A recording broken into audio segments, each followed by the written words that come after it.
done any work this year in the month that it's in the shop. I don't know, it seems like a lot easier to do nothing.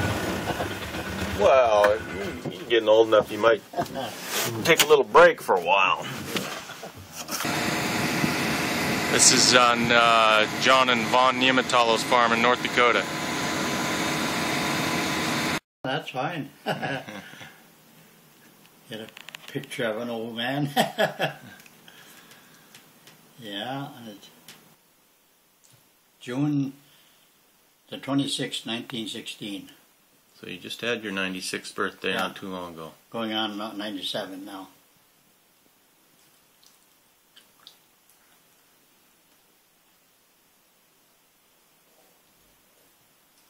Yeah, I can remember when we'd go to visit neighbors in the buggy, horse and buggy. Yeah, and I can remember when Dad bought his first car. Boy, my sister and I were excited about that. I can remember he had parked by that barn there, had come home, and I suppose we were in bed already, and we saw that in the morning. And boy, we run in the rain up there just to sit in it. It had one of these cloth canvas tops on it. Oh, yeah. And the side curtains. Yeah, that was really something. That's my smallest drill press right there. Uh-huh.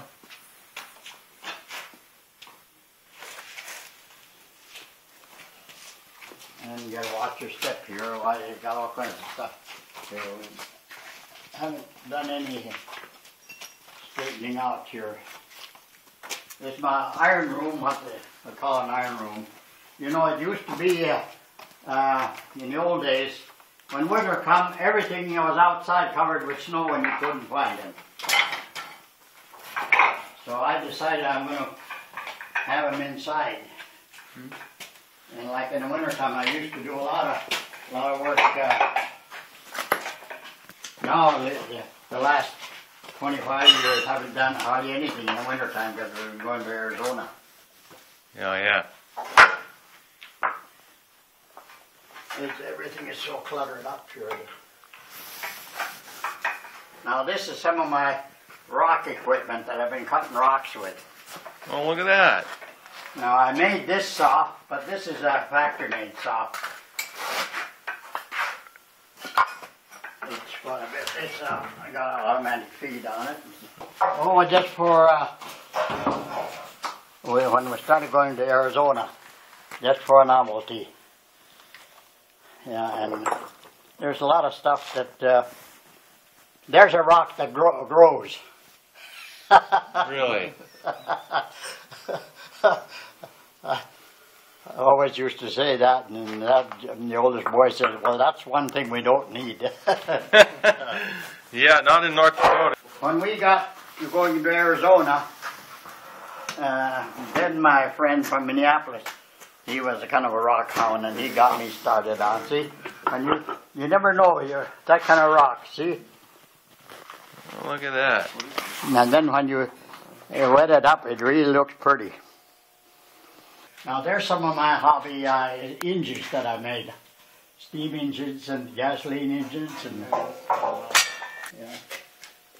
And here's a machine that you don't see very often anymore. And then it's got an automatic feed on it. So you're going to make us something?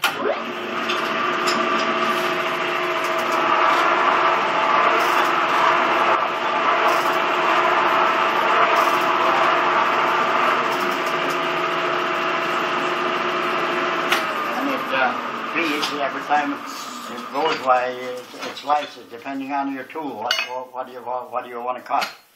Yeah, look at that slice of that log. I see that. That's real. I see that one, Chase. This is real wood. Oh, that's yeah, real. that's real wood there. I get. You still see some grain in this. Yeah. During the war, you had to improvise to get by when you couldn't hardly buy anything new.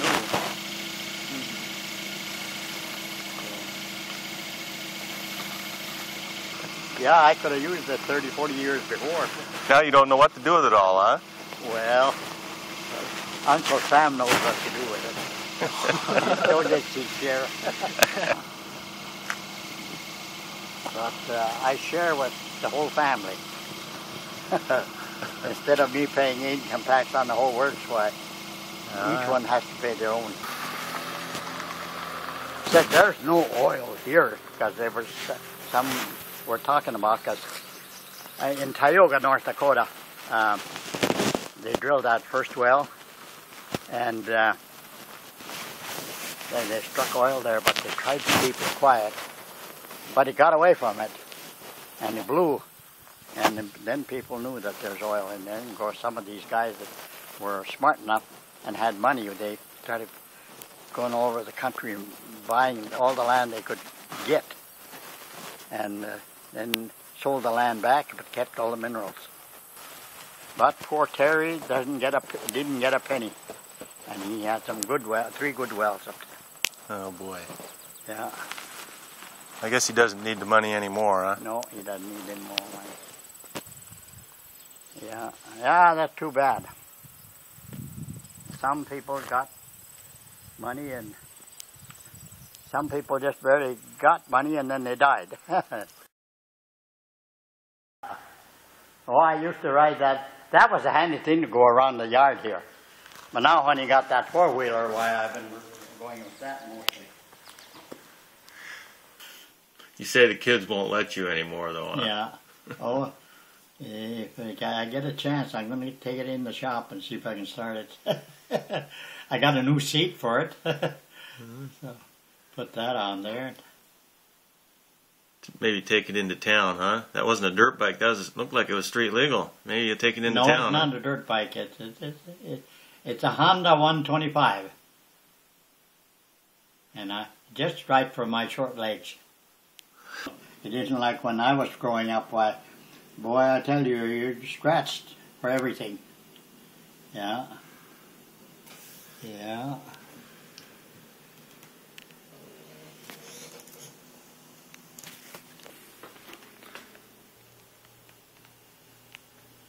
In the 20s, it was pretty good years. I remember 28 was an exceptionally good year. 29 was a lot less. 30 was practically nothing, and 31, 32, 33, there was nothing. And Dad lost his place then to the bank. And then 35, 36, the years started coming back pretty good, and he was able to buy this place back. Because the bank was getting so many farms and no income, and they had to start paying taxes on it, real estate tax. So they went all out to try to sell the farms back at a discount to the farmers, which was a good thing. And it was a blessing from God that nobody ever even dreamt of in this country, this oil business. Yeah. Yeah, things could have been a lot different if we got well, even when I took over the farming after the war. Yeah. Carl and I, we farmed together for a while. Yeah, and I don't know, Carl said that there's got to be a better place to farm than these rocks here in North Dakota. It's been a good life, huh? Yeah. Maybe it would have been a different life if you'd got the money a little earlier, huh? Yeah. Maybe not so good. Who knows, yeah. Right. You know, actually, anything I've gotten, I haven't gone after it. It has come to me. That's the funny part of it. Yeah. The different lands that I got, they come to me and wanted to sell their land to me. And then I never went after it. Yeah. And on those 2 quarters that different ones sold to me, I got 100% minerals on them. A lot of these lands that they've been, different people have bought, why there was no minerals with them.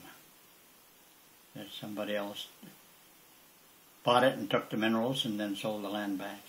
Oh, yeah.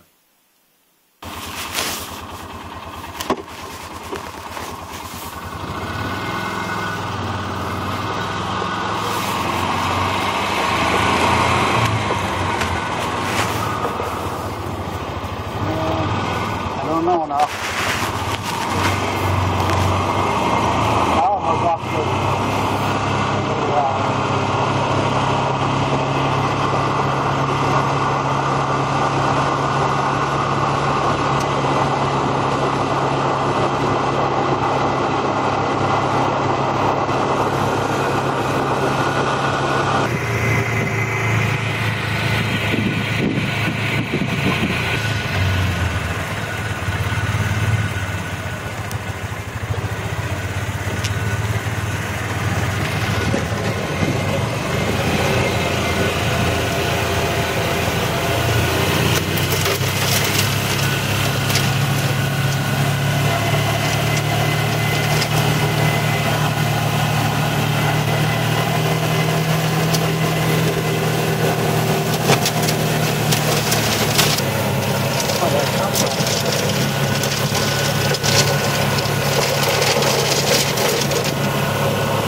Is that Vaughn running the combine? No, I think it's Doug.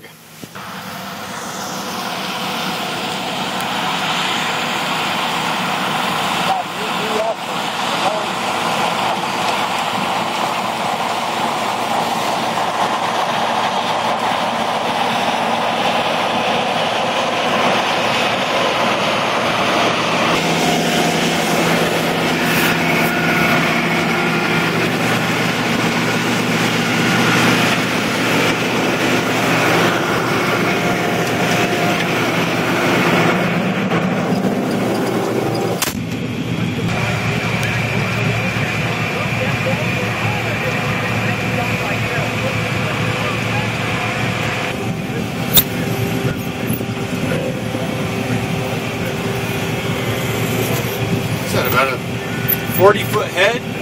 36. 36.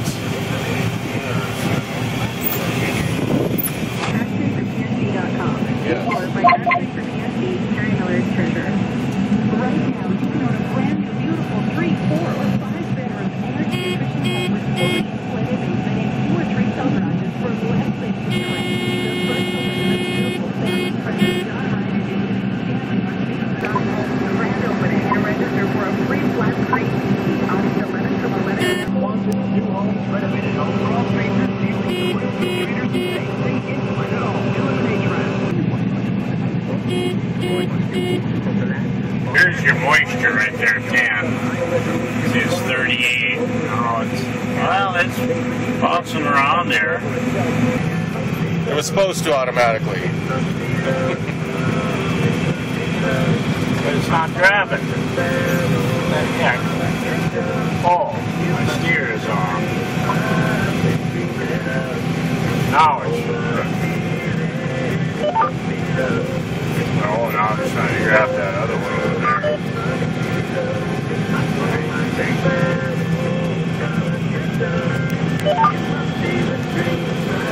Well, why in the heck does it? It's wanting to take you to town. For some reason, when I did that, it gave me a new track. I think you can track that.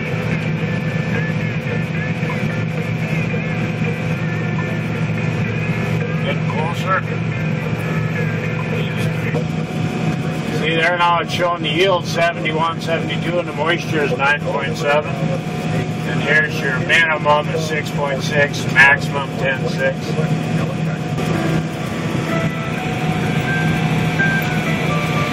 But it's steering itself now, and it's also got automatic header control. See this thing right here? See how that's going up and down? It's adjusting it as we go. That's adjusting your header? The height, yeah. So I don't have to, and that's really nice. What's it gauging it off of? There's, see that yellow thing that's rubbing the ground way in the end down there? Oh yeah. And there's 3 of them, one in the middle and one on each end. Oh, okay. Here you've got your speed. We're going just about 5. And you can hit these different buttons to get different readouts. Now that's the fan speed. And then I can, I'm going to come back and clean some of this stuff up. But the thing about, if you have GPS steering, if you follow that around, then it's going to be there your next time. Yeah. So, you got to go back and correct it. Now see when I get to the end of the row, I hit 1 there, now see it lifts it up. I can adjust that to where I want. But it lifts it about that high instead of going all the way up. Oh yeah. It's a little bit of the neighbors, don't you? Okay, then when I get to about where I'm pretty close, then I hit number 2 here. The header goes down by itself. And when you hear that little bleep in there, then that means it's gone to, if I go to this screen, see A means it's automatic steering.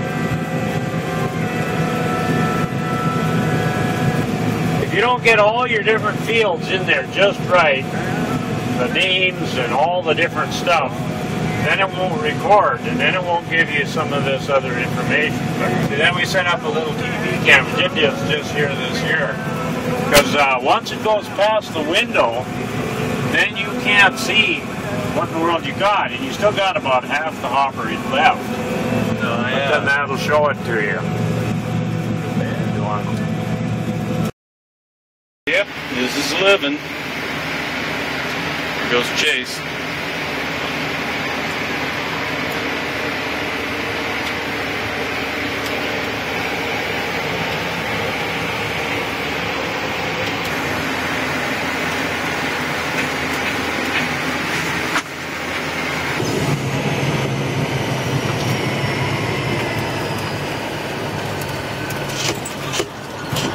The state of North Dakota is, not only are they getting this tax money, but the state owns a lot of minerals themselves, so they're getting the actual royalties off of. It's so much money that it's just ridiculous. And of course you got a bunch of old uneducated farmer type legislators in there, and they got a lot of weird ideas about what should be done with the money. But it's going to be very good for the state.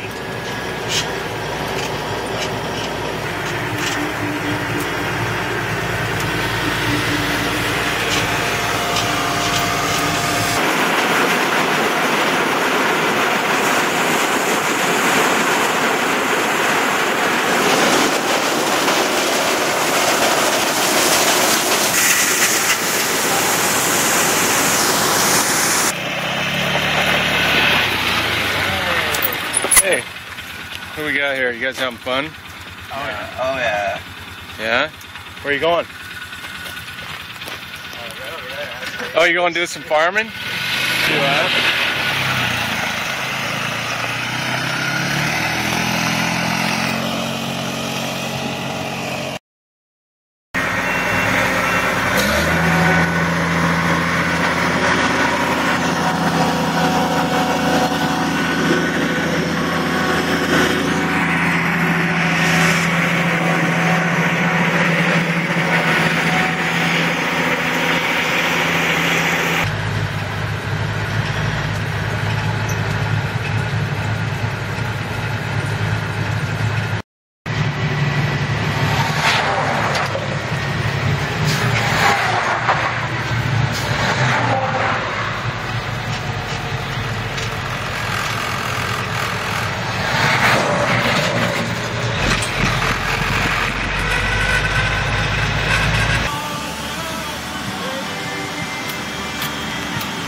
Your black gold here. So did this come right out of your place? Yeah. We had Really? a pipeline leak over there in the pasture. Just like the old Beverly Hillbillies show on TV, Jed Clampett shot a hole and was shooting at a squirrel and hit the ground and oil started squirting out of the ground. That's what it was doing.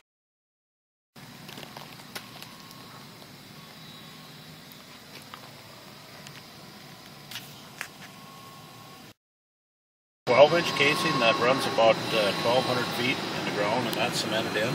Then there's an intermediate set of casing that runs down to about 7,000 feet. And then there's the liner that runs all the way from the top all the way down to the end of the lateral. And that's about 20-some thousand feet there. How long has this well been in? Oh, about 3 years now. This one's been here. When it first came online, it was flowing just about 5,000 barrels a day. All that was sitting there was just that wellhead. You could just hear it kind of roaring. It's flowing. It was flowing hard. Artesian, huh? Yep. So you, how long before you had to put the pump on? About a year it went, and then finally had to start pumping it. And these two, like you see, they're treaters. No, oil comes out of the wellhead, comes underground into these treaters over here, and it heats it up, and it just separates the water from the crude oil. Is all it does. Oh yeah. And the water gets hauled off and put back down a disposal well. Like that one back there in the background, huh? Yeah. And then these tanks are about 400 barrel tanks. 400 barrels. Yeah, each one of them holds 400 barrels. Six. It all goes through a meter. That's what's inside that shed there. Oh. They keep that locked. So you don't get to read the meter, huh? They're pretty touchy about that. The big tanks, I think on this side are propane, then they got butane, and they get helium and some other gases. Some of that stuff gets trucked a long ways, which is kind of surprising. Yeah, it's been some time. Yeah, she was in kind of poor health already for a couple of years. Yeah.